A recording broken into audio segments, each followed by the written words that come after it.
welcome to All Red. Liverpool beat Man City 2-0. Let's go. I've got my colleague Henry here, the wee lad Henry here. Henry, before we get started, what was your favorite part of that match? My favorite part was probably Virgil's header off the post. Just so close. So close, and just showed how dominant we were going to be. More on that later.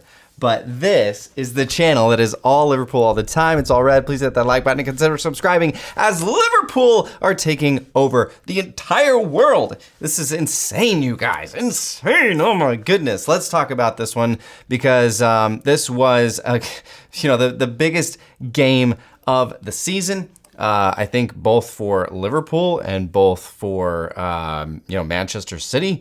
And this one did not disappoint, at least not for Liverpool fans, because right off the bat, you could see that Liverpool were dominant. They were dominant in the first 15 minutes.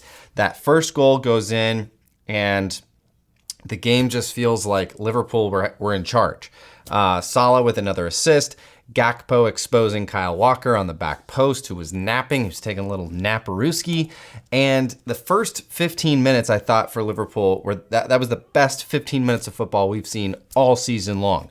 And Liverpool they were running riot. I mean, it was almost actually a little dangerous for Liverpool because they were playing so well and they only had one goal to show for it. Only one goal against City. I know, it's crazy to say that, but they were so dominant in that first 15 minutes. They were intercepting in City's third. They're attacking third. They were exposing City's possession. They were taking charge in every aspect of the game. I mean, they were just incredible. And then here's just a little detail of something I really loved in this one. So 25th minute, Trent, a brilliant tackle, Mateus Nunes, whatever his name is, Mateus Nunes, Trent takes it away from him, takes it off his foot, and then starts to dribble up the side. And you could see it from a mile away that Nunes was going to come and tackle Trent from behind. You could just tell. He was looking, at Trent. He wasn't looking at the ball. And sure enough, he comes in, tackles Trent from behind. Trent could have flaunted that. He could have been rolling around on the ground. He could have tried to get Nunes in more trouble than what he did, but he didn't. Trent actually was just like, that's our throw, and that's our ball. It was like not a big deal. And here's why I love that so much. Because Nunes could have done that. I think he was frustrated, but he could have done that to try to get inside the head of Trent and even the Liverpool team, to just knock them off of their game a little bit, to just get inside their head a little bit. And it didn't do anything, actually. Trent was just like, whatever, let's keep playing. And Nunes got a yellow for that. So that was just one little moment where it's like, dude, Liverpool are locked in mentally. They are locked in. City are rattled. And I loved it. Speaking of the referees, still no respect for Mo Salah, who, by the way, has to be leading the Balon D'Or conversation. Not that we care about that award, but Mo Salah is absolutely incredible.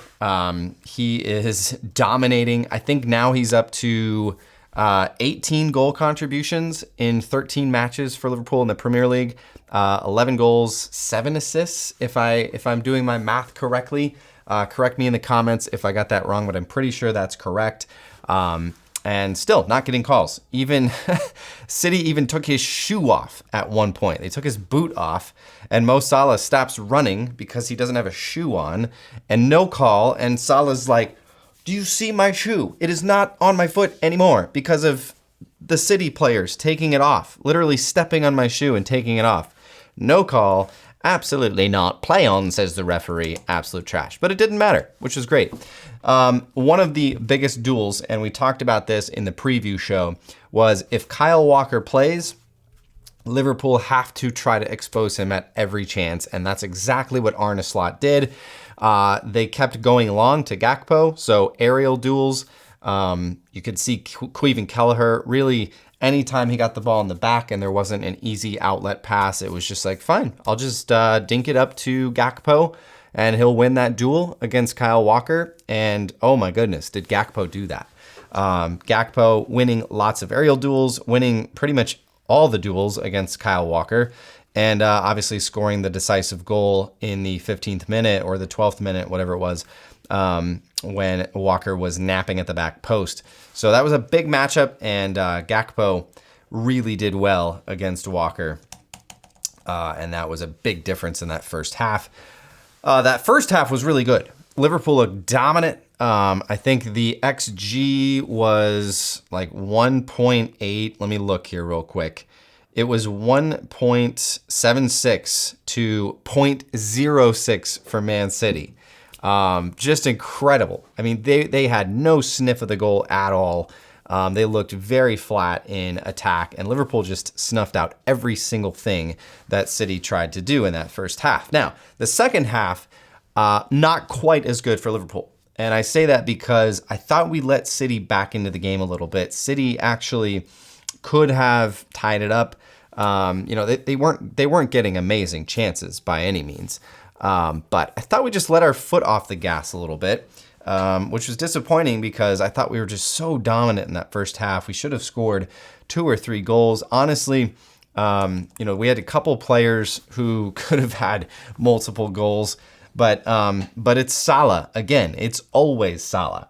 1 goal, 1 assist. He buries the penalty in the back of the net. A good response after missing one against Madrid, and I think we would all choose for him to make that one against City than the one that he missed against Madrid. Not that we should have to choose, but hey, Salah put it in the back of the net, did it against City once again, and it's Mo Salah. Mo Salah, the difference maker again. He was the reason for both goals essentially.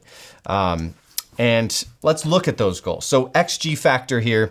I mean, this just tells an incredible story. Liverpool, 3.53 expected goals to Manchester City's 0.8 expected goals.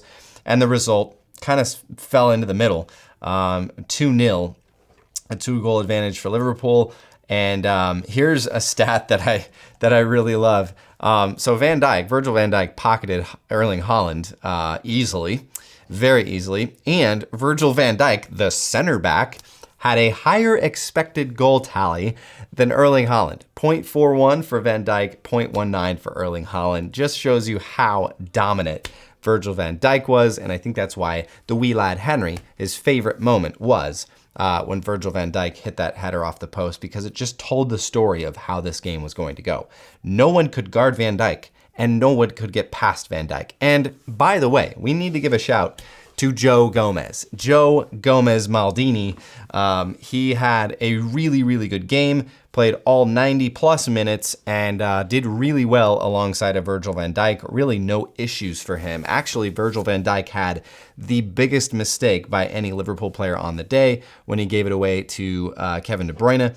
Thankfully, Caoimhin Kelleher, the legend Caoimhin Kelleher, was at the back and made that save. Just nicked off the inside of his leg to deny Kevin De Bruyne and keep it as a clean sheet.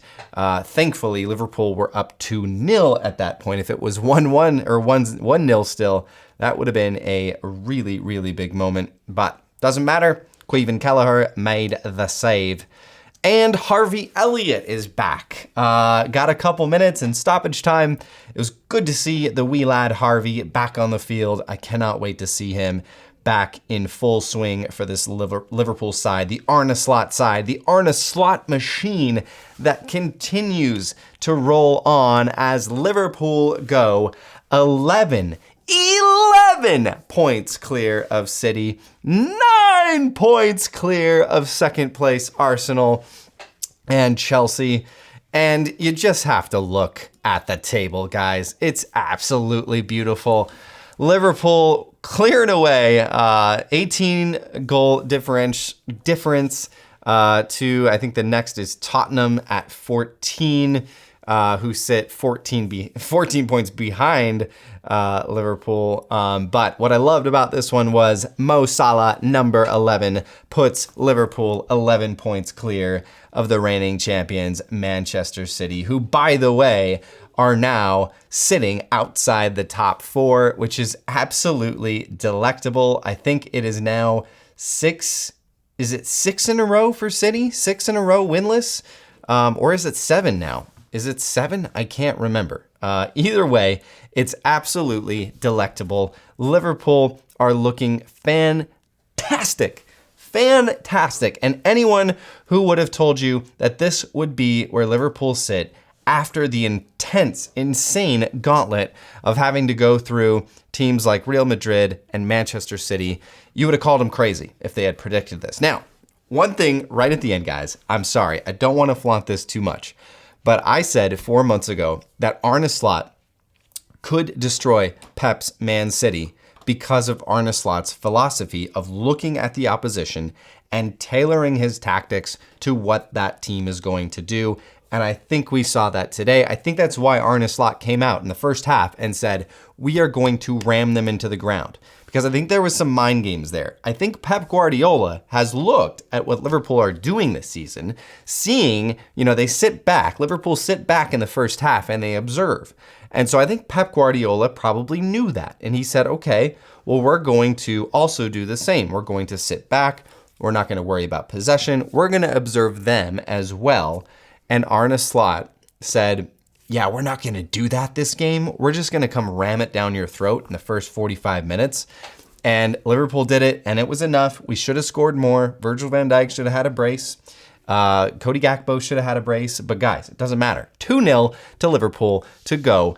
An amazing, immaculate 11 points clear, as Liverpool are now 11-1-1 in 13 matches under Arne Slot. They have still only lost one match in all competitions, and the slot machine continues to roll on. Yeah, of course.